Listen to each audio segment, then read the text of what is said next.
عام آدمی کیوں نہیں ہے؟ کیوں سوچا آپ نے؟ اب آپ دیکھیں ایک نوجوان آدمی دریا کے پار بے ہوش پڑا ہوا ہے، سانپ اس کے پاس ہے، اس کو ڈسنے والا ہے، اتنے میں ایک بچھو آتا ہے، دریا پار ہوتا ہے، کس طرح؟ وہ بھی مینڈک کے اوپر. آپ دیکھیں مینڈک کے اوپر دریا پار ہوتا ہے. اچھا وہ بچھو جاتا ہے اور اس سانپ کو ڈنک مارتا ہے، وہ سانپ مر جاتا ہے، واپس آ جاتا ہے. اس نوجوان بچ گیا نا، وہ جو نوجوان تھا وہ بچ گیا. تو اب حضرت ذوالنون مصری رحمۃ اللہ تعالیٰ نے سوچا کہ یہ تو کوئی عام آدمی نہیں ہے، بلکہ یہ تو اللہ کا کوئی خاص بندہ ہے، اس کے تو پاؤں چومنے چاہیے، اس کے پاؤں چومنے چاہیے. آپ اس کے پاؤں چومنے کے لیے اس کے قریب گئے تو اس کے پاس سے شراب کی بدبو آ رہی تھی. کس کی بدبو آ رہی تھی؟ شراب کی بدبو آ رہی تھی. پیارے بچوں آپ حیران ہوں گے کہ وہ کوئی نیک آدمی نہیں ہے بلکہ ایک شرابی آدمی ہے. بھائی شراب کی بدبو آ رہی تھی تو وہ شراب پی ہوگی اس نے، اور شرابی تو نیک کیسے ہو سکتا ہے؟ شرابی نیک تو نہیں ہوگا جب وہ شراب پی رہا ہوگا. اسی دوران پیارے بچوں ایک آواز آئی. جب آپ نے منظر دیکھا نا، حضرت ذوالنون مصری رحمۃ اللہ تعالیٰ علیہ جب قریب گئے، شراب کی بدبو آ رہی تھی، تو اب آواز آئی ایک، اے ذوالنون. کیا آواز آئی؟ اے ذوالنون حیران کیوں ہوتا ہے؟ یہ بھی ہمارا ہی بندہ ہے. اگر اللہ پاک صرف نیک لوگوں ہی کی حفاظت فرمائے گا تو گناہ گاروں کی حفاظت کون کرے گا؟ آپ یہ سن کر اللہ پاک کے ذکر میں مصروف ہو گئے. جب آپ نے یہ سنا اور کافی دیر تک اللہ کے ذکر میں ہی آپ مصروف رہے، اللہ پاک کا ذکر کرتے رہے، حتیٰ کہ جب پیارے بچوں سورج ڈوبنے لگا اور دریا کے کنارے پر ٹھنڈی ٹھنڈی ہوا چلنے لگی تو اس نوجوان کو ہوش آنا شروع ہوا. اب وہ کیا آیا؟ ہوش میں آیا نا نوجوان.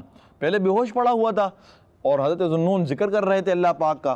جب اس کو ہوش آیا تھوڑی دیر کے بعد اس نے آنکھیں کھول دی اور اپنے سامنے حضرت ذوالنون مصری رحمۃ اللہ تعالیٰ علیہ کو دیکھ کر شرمندہ ہو گیا اور جلدی سے پوچھنے لگا، اے عالم آپ یہاں کیسے؟ کیا کہنے لگا؟ عالم تھے نا حضرت ذوالنون مصری رحمۃ اللہ تعالیٰ علیہ. تو وہ نوجوان پوچھنے لگا کہ آپ یہاں کیسے؟ آپ نے فرمایا اسے چھوڑو، اپنے بارے میں بتاؤ. بھائی یہ باتیں چھوڑو کہ میں یہاں کیسے آیا، یہ بتاؤ تم کون ہو؟ تو اس نے کہا کہ آپ دیکھ ہی رہے ہیں میں ایک شرابی ہوں. میں کون ہوں؟ شرابی آدمی. پھر پیارے بچوں آپ نے سانپ کی طرف اشارہ کر کے فرمایا ادھر دیکھو، ادھر دیکھو. جب اس نے مرے ہوئے بڑے سانپ کو دیکھا تو اسے ڈر لگنے لگا. ڈر گیا، وہ نوجوان جو تھا اس کو ڈر لگنے لگا اور ڈر کی وجہ سے وہ کانپنے لگا. آپ نے اسے شروع سے لے کر آخر تک سارا واقعہ بتایا. اب بتایا کہ میں یہاں کیسے آیا اور کیا کیا میں نے دیکھا. جو شروع سے لے کر اینڈ تک جتنا بھی پورا واقعہ ہوا تمہارے ہوش آنے تک وہ سارا حضرت ذوالنون مصری رحمۃ اللہ تعالیٰ علیہ نے اس نوجوان کو بتا دیا. تو پیارے بچوں جب اس نے یہ واقعہ سنا نوجوان نے جو حضرت ذوالنون مصری رحمۃ اللہ تعالیٰ نے بتایا کہ تمہاری حفاظت کی کس طرح اللہ پاک نے تمہیں کس طرح اس بڑے سانپ سے بچایا، تو وہ جو نوجوان تھا وہ بہت رونے لگا اور اپنے منہ پر مٹی لگانے لگا اور کہنے لگا کہ اللہ پاک اپنے گناہ گار بندوں کی جب حفاظت فرماتا ہے تو اللہ پاک اپنے نیک بندوں پر کیسا انعام فرماتا ہوگا. یعنی میں تو ایک شرابی آدمی ہوں. میں کون ہوں؟ ایک شرابی آدمی ہوں اور اللہ پاک نے میری اس طرح حفاظت فرمائی ہے نا. سانپ ڈسنے کے لیے آیا ہوا تھا لیکن اس کو بچھو نے ڈنک مار دیا اور حضرت ذوالنون مصری رحمۃ اللہ تعالیٰ سب کچھ دیکھ رہے تھے. تو وہ کہنے لگا کہ جب اللہ پاک اپنے گناہ گار بندے کی اس طرح حفاظت کرتا ہے تو نیک لوگوں پر کتنا انعام کرتا ہوگا. یہ کہہ کر پیارے بچوں وہ جنگل کی طرف چلا گیا اور اللہ پاک کی عبادت میں مصروف ہو گیا. پھر ایک وقت ایسا آیا کہ وہ اللہ پاک کے پسندیدہ بندوں میں سے ہو گیا. اللہ پاک نے اس پر اتنا انعام فرمایا کہ اگر وہ کسی کو بھی دور سے دم کر دیتا تو اللہ پاک اس بیمار بندے کو شفا عطا فرما دیتا تھا. یہ دیکھیں پیارے بچوں آپ کیسا واقعہ تھا نا، اور سیکھنے والی کیسی بات تھی اس کے اندر. ایک گناہ گار بندہ، گناہ گار بھی کیسا، شرابی. شراب کے بارے میں تو کتنی احادیث مبارکہ، حتیٰ کہ قرآن پاک میں شراب کا ذکر ہے. شراب حرام ہے، شراب پینے والے پر کیسی کیسی وعیدیں آئی ہیں ڈرانے کے لیے، عذاب جہنم کے حوالے سے کیسی کیسی وعیدیں پیارے آقا صلی اللہ تعالیٰ علیہ وسلم کے احادیث میں بھی ہیں. لیکن اللہ پاک نے اس شرابی کی کیسی مدد فرمائی. کیسی حفاظت فرمائی نا. تو اللہ پاک اپنے گناہ گار بندوں کی بھی حفاظت فرماتا ہے. تو سیکھنے کو پیارے بچوں ہمیں یہ ملتا ہے کہ اللہ پاک کتنا کریم ہے, کتنا رحیم ہے. ہم گناہ کرتے جاتے ہیں لیکن اللہ پاک ہماری مدد فرماتا ہے, ہم پر انعام فرماتا ہے, ہم پر کرم فرماتا ہے. تو ہم سوچیں کہ جو اللہ پاک کے نیک بندے ہوں, جو اللہ پاک کی عبادت کرتے رہتے ہیں, تو اللہ پاک ان پر کیسا انعام فرماتا ہوگا, اللہ پاک ان پر کیسا انعام فرماتا ہوگا, کیسی وہ عبادت میں لذت پاتے ہوں گے, اللہ پاک کیسا ان کو مقام عطا فرماتا ہوگا. یہ تو دنیا کی بات ہے, پھر آخرت میں ان کو کیسا مقام ملے گا.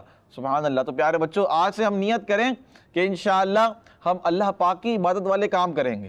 کون سے کام کریں گے؟ اللہ پاک کی عبادت والے کام کریں گے. ہمیں اللہ پاک کی عبادت کرنی ہے, اچھے کام کرنے ہیں, نیک کام کرنے ہیں, نمازوں کی پابندی کرنی ہے. شاہ صاحب ایسا ہی ہے نا؟ اور کیا کیا نیک کام کریں گے شاہ صاحب؟ ہم قرآن پاک کی تلاوت کریں گے. یہ اللہ پاک کی عبادت والے کام ہیں پیارے بچوں. کچھ کام جو ہے نا ڈیلی روٹین کا حصہ ہو جاتے ہیں. کیا ہو جاتے ہیں؟ ڈیلی روٹین کا. اچھا بعض بچے ایسے ہوتے ہیں کہ جو صبح صبح اٹھیں گے تو ڈائریکٹ اسکول جائیں گے نا, آنکھیں بند ہو رہی ہوں گی, اور ناشتہ بھی بس ٹفن امی نے دے دیا اور دھکا لگا کے ان کو وین تک پہنچائیں گے اور اسکول بھیج دیں گے, ایسا ہی ہوگا. لیکن بعض بچے ایسے ہوتے ہیں جو صبح اٹھیں گے, سب سے پہلے وضو کریں گے, ٹھیک ہے, پھر نماز پڑھیں گے, اس کے بعد قرآن پاک کی تلاوت کرتے ہیں. ایسے ہی بچے ہیں, ایسے بھی بچے ہیں. اور وہ گھر کیسا گھر ہوتا ہوگا جہاں صبح صبح بچہ اٹھ کر نماز پڑھ رہا ہے, وہ بھی فجر کی نماز, اور اس کے بعد قرآن پاک کی تلاوت کر رہا ہے. اب آپ دیکھیں نا, اس کے بعد وہ پھر فریش ہو جاتا ہے. کیا ہو جاتا ہے؟ وضو کرنے سے بندہ ویسے ہی فریش, نماز پڑھے پھر فریش, قرآن پاک کی تلاوت کرے مزید فریش, ٹھیک ہے, کیونکہ تازگی ملتی ہے, فریشنس آتی ہے نماز پڑھنے سے اور قرآن پاک کی تلاوت کرنے سے. اس کے بعد پھر سارے کام آسان ہو جاتے ہیں. تو ڈیلی روٹین کا حصہ بنائیں قرآن پاک کی تلاوت کو.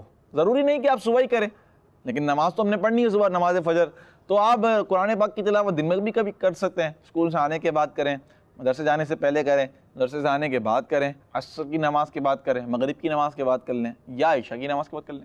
رات کو سورہ ملک پڑھنے کا عادت بنائیں, رات کو سورہ ملک پڑھنے کی عادت بنائیں. آیت الکرسی پڑھنے کی, آیت الکرسی تو بچے کی, اچھا بعض بچے میں نے دیکھا ہے بعض بچوں کو وہ ہر نماز کے بعد آیت الکرسی پڑھ رہے ہوتے ہیں. تو یہ سارے جو کام ہیں یہ بہت اچھے کام ہیں, اللہ پاک کو راضی کرنے والے کام ہیں. اللہ پاک ہم سب کو اچھے انداز میں عبادت کرنے کی بھی توفیق عطا فرمائے اور عبادت میں دل بھی لگائے. اللہ پاک ہمیں ہر وقت اپنا ذکر کرتے رہنے کی توفیق عطا فرمائے. تو پیارے بچوں آج کا ایپیسوڈ ہمارا آپ نے دیکھا اور ہمارا وقت بھی ختم ہو رہا ہے. انشاءاللہ اگلے ایپیسوڈ میں پھر ملاقات ہوگی. اس کی دعوت کو عام بھی کیجئے اور یہ پروگرام دیکھیے. انشاءاللہ اچھی اچھی کہانیاں سنتے جائیں گے اور سیکھتے جائیں گے. اللہ پاک نے چاہا تو علم دین بھی حاصل ہوتا چلا جائے گا. اللہ پاک سے دعا ہے کہ اللہ پاک ہمارے اس پروگرام کو اپنی پاک بارگاہ میں قبول فرمائے. کوئی غلطی ہوئی ہو, کوئی مسٹیک ہوئی ہو, اسے معاف فرمائے. کڈز مدنی چینل دیکھتے رہیے. صلو علی الحبیب صلی اللہ تعالی علی محمد صلی اللہ تعالی علیہ وآلہ وسلم. کہانی سنو, کہانی سنو, کہانی جلدی جلدی سنو, کہانی سنو, کہانی. بچوں کا مدنی چینل آ گیا, بچوں کا آ گیا.